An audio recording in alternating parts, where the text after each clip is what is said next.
अच्छा, तो आज की क्लास शुरू करते हैं।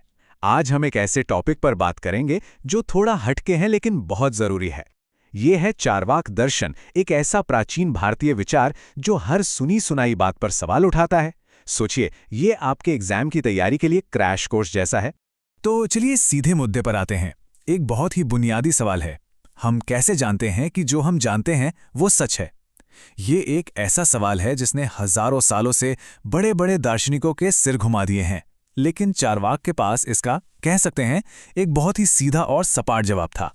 और उनका जवाब इस एक लाइन में छिपा है, प्रत्यक्षमेव प्रमाणम।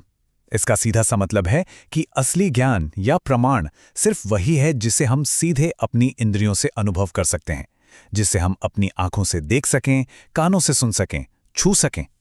बाकी सब, चार्वाक के हिसाब से, वो सिर्फ कहानियां हैं। तो आइए इस आइडिया को थोड़ा और गहराई से समझते हैं। सबसे पहले ये समझना होगा कि चार्वाक के लिए प्रत्यक्ष का सही मतलब क्या था। तो प्रत्यक्ष है क्या? बहुत आसान है।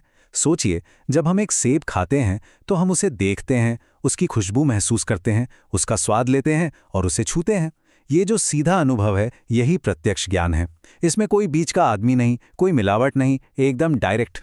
इसे आज की भाषा में हम प्रूफ दिखाओ वाली फिलॉसफी भी कह सकते हैं। चार्वाक के लिए कोरे विश्वास या सुनी सुनाई बातों की कोई जगह नहीं थी।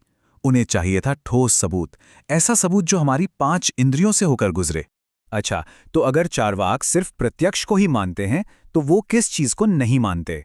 लिस्ट में सबसे पहले आता है अनुमान, यानी अंदाजा लगाना या इन्फेरेंस। चलिए, इसका एक बहुत मशहूर उदाहरण लेते हैं। मान लीजिए कोई दूर एक पहाड़ी पर धुआं उठता हुआ देखता है। अब उसके मन में सबसे पहला ख्याल क्या आएगा? यही कि वहां आग लगी होगी, है ना? बस इसी को अनुमान कहते हैं।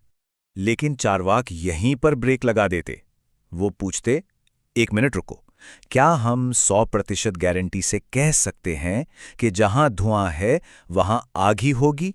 क्या ये पक्का है? और यहीं चार्वाक का असली तर्क सामने आता है। अरे, हो सकता है वो कोहरा हो, या किसी फैक्ट्री से निकली भाप हो, या फिर धूल का कोई बड़ा गुबार। अंदाजा तो बस एक संभावना है, कोई पक्की गारंटी नहीं। और कोई भी ये कभी साबित नहीं कर सकता कि हमेशा हर हाल में धुएं का मतलब आग ही होगा। और अगर कोई बहस करे कि अरे लेकिन पिछली 100 बार तो धुएं का मतलब आग ही था, तो वो एक लॉजिकल गलती कर रहा है। वो अपने अंदाजे को सही साबित करने के लिए एक और अंदाजे का सहारा ले रहा है। ये तो बिल्कुल वैसा ही हुआ जैसे कोई कहे, मेरी बात पर यकीन करो क्योंकि मैं हमेशा सच बोलता हूं। ये एक गोल गोल तर्क है। अब चार्वाक एक और भी हिम्मत वाला कदम उठाते हैं। वे सिर्फ अंदाजों को ही नहीं बल्कि शब्द को भी नकार देते हैं, यानी वो ज्ञान जो हमें दूसरों से या पुरानी पवित्र किताबों से मिलता है। और ये उस जमाने के हिसाब से एक बहुत ही क्रांतिकारी बात थी। चार्वाक के हिसाब से किसी और की बात पर आंख बंद करके यकीन कर लेना, फिर चाहे वो कोई बहुत बड़ा ऋषि मुनि हो या कोई धर्म ग्रंथ, ये हेयरसे है, सुनी सुनाई बात। ये कुछ वैसा ही है जैसे सोशल मीडिया पर आए किसी मैसेज को सच मान लेना। जब तक खुद नहीं देखा तब तक कैसे माने? और जब बात वेदों की आती थी तो चार्वाक बिल्कुल भी पीछे नहीं हटते थे। उनका कहना था कि वेद तो धूर्तों, भांडों और निशाचरों ने अपनी रोजी रोटी चलाने के लिए लिखे हैं। सोचिए, उस समय के समाज के लिए ये एक सीधी और कितनी बड़ी चुनौती रही होगी। इसके लिए उनके तर्क भी बहुत सीधे थे। पहला, वेदों में कई बातें एक दूसरे को काटती हैं, यानी उनमें कॉन्ट्रडिक्शंस हैं। दूसरा, उनमें कई ऐसी बातें हैं जिनका कोई मतलब ही नहीं बनता। और तीसरा, वो ऐसे कर्मकांडों को बढ़ावा देते हैं जिनसे सिर्फ पुजारियों का फायदा होता है। लेकिन सबसे बड़ी बात, इनमें से किसी भी बात का कोई प्रत्यक्ष प्रमाण नहीं है। और आपको जानकर हैरानी होगी कि ये हजारों साल पुरानी सोच आज के मॉडर्न साइंस से कितनी ज्यादा मिलती जुलती है। चलिए देखते हैं कि चार्वाक और आज के विज्ञान में क्या समानताएं और क्या फर्क हैं। देखिए, चार्वाक का प्रत्यक्ष और विज्ञान का एम्पिरिकल ऑब्जर्वेशन असल में एक ही सिक्के के दो पहलू हैं। दोनों की शुरुआत देखने, परखने और सबूत इकट्ठा करने से होती है।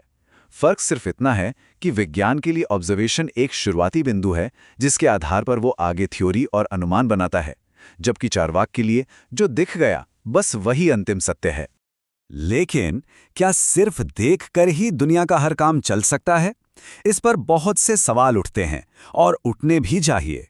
तो चलिए कुछ ऐसे ही आम सवालों के जवाब ढूंढते हैं चार्वाक के नजरिए से।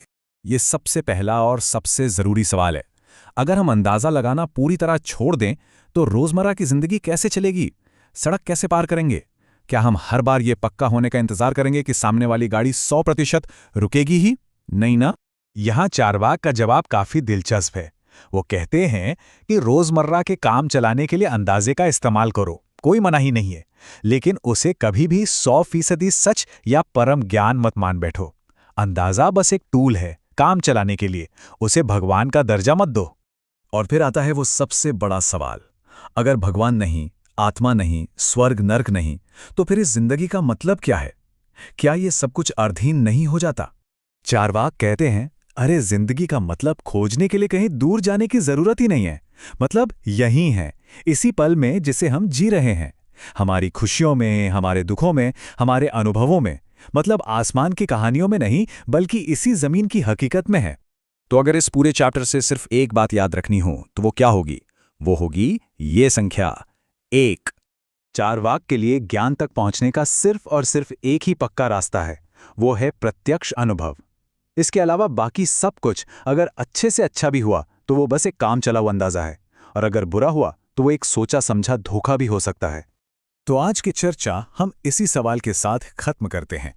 आज के इस दौर में जहां हम फेक न्यूज़ और डिजिटल धोखे के समंदर में तैर रहे हैं, क्या हमें चार्वाक की तरह सबूत दिखाओ कहने की हिम्मत और आदत नहीं डालनी चाहिए? इस पर जरूर सोचिएगा। शुक्रिया।